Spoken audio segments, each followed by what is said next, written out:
Hello everyone, আসসালামু আলাইকুম। আজকে আমি আপনাদের বানিয়ে দেখাবো তেলাপিয়া মাছ দিয়ে ফুলকপি মাছের তরকারি। তো চলো বানাই। আচ্ছা ঠিক আছে, এরপর হচ্ছে আমরা ফুলকপিগুলো কেটে নিলাম কুচু কুচু করে। এরপর হচ্ছে আলুগুলো ছিলে নিচ্ছি। এরপর আলুগুলো আড়াআড়িভাবে কুচু কুচু করে কেটে নিচ্ছি। আলু এবং ফুলকপি দিয়ে আমার মাছ রান্না করলে খুবই ভালো লাগে। তো এরপর হচ্ছে পেঁয়াজগুলো আমি ছিলে নিচ্ছি। আর মরিচগুলো আমি ফ্রিজে রেখে দিয়েছিলাম, ডিপ ফ্রিজে। তো এরপর হচ্ছে আমি পেঁয়াজগুলো কেটে নিচ্ছি। পেঁয়াজ, মরিচ, আমি খুব ঝাল পছন্দ করি, এই জন্য আমি বেশি করে ঝাল দিয়ে নিচ্ছি। এরপরে হচ্ছে আমি ফুলকপিগুলো ভালোভাবে ধুয়ে নিলাম এবং কড়াই দিয়ে দিয়েছি চুলায়। এরপর হচ্ছে আমি মাছগুলোকে হলুদ, লবণ এগুলো দিয়ে মেখে নিলাম এবং তেলটা গরম হওয়ার পরে মাছগুলো দিয়ে দিলাম। মাছগুলো দিয়ে দেওয়ার পরে আমি এগুলোকে কড়া ভেজে নেব। আমি তেলাপিয়া মাছটাকে ভালোভাবে ভেজে নেব, কারণ তেলাপিয়া মাছ আসলে অর্ধেক ভাজা ভালো লাগে না আমার কাছে কড়া ভাজাটাই ভালো লাগে। তো আমার একটা মাছ ভাজা হয়েছে, সেটাকে আমি উঠিয়ে প্লেটে রাখলাম। চুলার জাল বাড়িয়ে দেওয়া যাবে না, তাহলে পুড়ে যাবে, আর তেলটা পুড়ে গেলে ভালো লাগে না। তো আমি চুলার জাল একটু মিডিয়াম সাইজে দিয়ে তারপরে তরকারিটা রান্না করব। তো আমি মাছগুলো ভেজে নিচ্ছি। প্রথমে মাছের পেটিগুলো বেছে নিচ্ছি, এরপর হচ্ছে মাছের লেজ আর হচ্ছে মাথা আমি এখন দিয়ে দিব। তো এর ভিতরে আমি আরেকটু তেল দিয়ে দিলাম। দেওয়ার পরে একটু তেল দিয়ে দিলাম।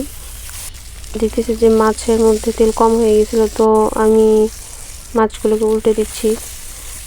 মাছের মাথা একটুখানি আস্তে আস্তে ভাজা লাগে, না হলে ভিতরে কাঁচাই থেকে যায়। তো আমি আরেকটু তেল দিয়ে দিলাম।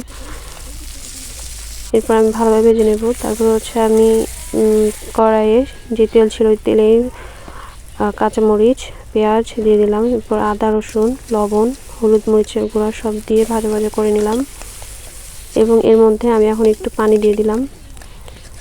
পানিটা ভালোভাবে মশলাটা কষিয়ে নেওয়ার পরে এর মধ্যে আমি ফুলকপি ও আলু কেটে নেওয়াগুলো দিয়ে দিব এবং এটাকে ভালোভাবে ভেজে নেব যতক্ষণ পর্যন্ত আলু সিদ্ধ না হয়। আমি ঢাকনা দিয়ে পানি দিয়ে দিলাম সিদ্ধ হওয়ার পরে। এরপর হচ্ছে আমি এটা ঢাকনা দিয়ে দিব। আরেকটু পানির প্রয়োজন ছিল, তো পানি আরেকটু দিয়ে এখন আমি মিডিয়াম আঁচে এটাকে রান্না করবো। তো ঢাকনা দিয়ে দিয়েছিলাম, তো ঢাকনা উঠিয়ে দেখলাম যে আমার ফুলকপিটা সিদ্ধ হয়ে গেছে কিনা। তো মোটামুটি সিদ্ধ হয়ে গেছে। এখন এর মধ্যে মাছগুলো দিয়ে দিচ্ছি। একে একে সবগুলো মাছ আমি তরকারির ভিতরে দিয়ে দিচ্ছি।